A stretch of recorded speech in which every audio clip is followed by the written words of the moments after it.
এয়া মই প্ৰাতঃস্মৰণত আমাৰ যিখিনি কৰণীয় সেইখিনি সকলোৱে দেখুৱাবলৈ চেষ্টা কৰিছোঁ। প্ৰাতঃস্মৰণত আমাৰ প্ৰথম ব্ৰহ্মনাম, তাৰপাছত গায়ত্ৰী মন্ত্ৰ, তাৰপাছতে আমাৰ একাত্মতাৰ স্তুতম, একাত্মতাৰ মন্ত্ৰ আদিবিলাক আমি কৰা হয়। গা পা ধুই আহি আমি এয়া ভাৰত মাতাৰ ওচৰত আৰু জুবিন দাৰ ওচৰত চাকি বন্তি জ্বলাই আৰম্ভ কৰিছোঁ দিনটো। ইয়াৰ পিছতে আমাৰ আচাৰ পদ্ধতি আছিলে, সেইটো মই অন্য এটা ভিডিঅ' দেখুৱাম। আৰু আমাৰ প্ৰথম সত্ৰটো সদায় এটা দেশপ্ৰেমমূলক গীতেৰে আৰম্ভ কৰা হয়। আৰু প্ৰত্যেক দিনে আমাৰ এটা নতুন দেশপ্ৰেমমূলক গীতেৰে আমাৰ প্ৰথম সত্ৰটো আৰম্ভ কৰা হয়।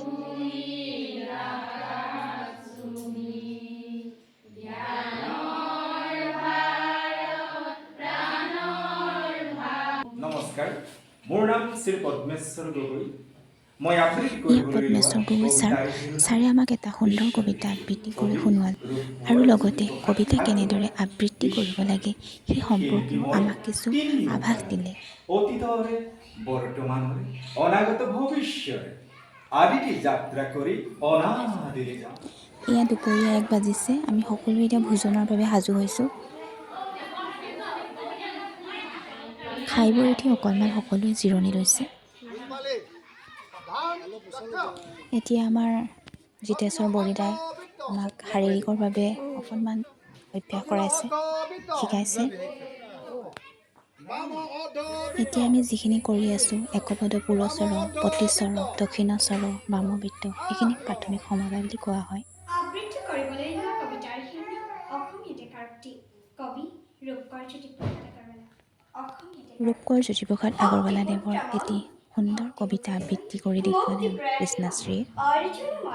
গান দিলি মই ধনঞ্জয় মৃত্যু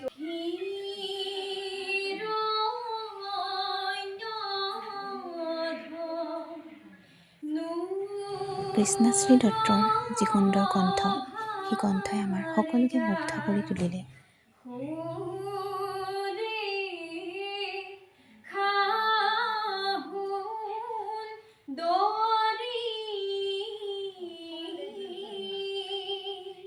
শুনিলেই শুনি থাকিবলৈ মন যোৱা এটা কণ্ঠ তাই আগুৱাই যাওক। ভগৱানৰ ওচৰত আশীৰ্বাদ জনাইছোঁ, তাইৰ উজ্জ্বল ভৱিষ্যত কামনা কৰিছোঁ।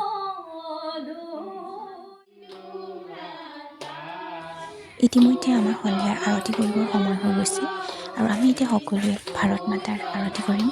তাৰ পাছতে আমাৰ যিখিনি শ্লোক, আমাৰ যিখিনি মন্ত্ৰ আছে, সেই মন্ত্ৰখিনি আমি অলপমান গাইছোঁ, আপোনালোকক দেখাবলৈ চেষ্টা কৰিছোঁ।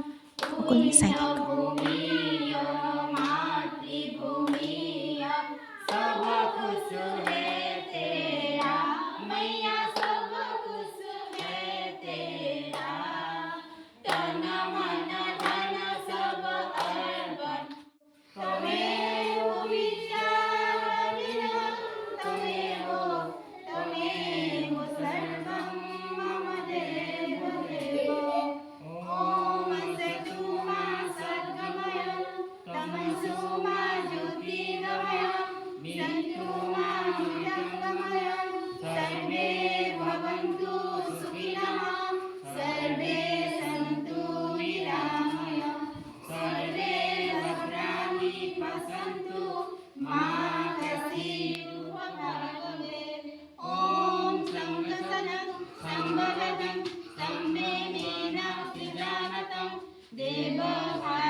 এতিয়া মই ভিডিঅ'ৰ একেবাৰে শেষলৈ আহিছোঁ। ভিডিঅ'টো আৰু বহুত বেছি দীঘলীয়া নকৰোঁ আৰু সৰু সৰু যিহেতু থাকি গৈছে, মই চেষ্টা কৰিম নেক্সট ভিডিঅ'ত যাতে মই আকৌ দিব পাৰিম, মই তাৰ বাবে চেষ্টা কৰিম। আজিলৈ আহিছোঁ। ইমানখিনিলৈকে চোৱাৰ বাবে বহুত বহুত ধন্যবাদ জনাইছোঁ। আগুৱাই যাবলৈ আশীৰ্বাদ কৰিব। ধন্যবাদ। শুভৰাত্ৰি। কোৱাচোন তোমাৰ মনৰ হেৰি ব্যক্ত কৰা, কি পাইছা ইয়াত আহি? মই ইয়াত আহি বহুত ভাল পাইছোঁ আৰু নজনা কথা শিকিবলৈ আহিছোঁ। বিভিন্ন ধৰণৰ গাঁৱৰ পৰা মানে আমাৰ আইকলৰ আচাৰ্য আহিছে। তেওঁলোকক পাই মই আজি আমাৰ চতুৰ্থ দিন হয় নহয়, আজি পঞ্চমে আৰু পঞ্চমে আৰু আমাৰ কালি অহাকালিলৈ আমাৰ সমাপন হ'ব। মঙলবাৰে ৰাতি কোৱা মঙলবাৰে আমি ৰাতিপুৱা ঘৰলৈ যাম আৰু কাইলৈ গধূলি হ'ব সমাপন।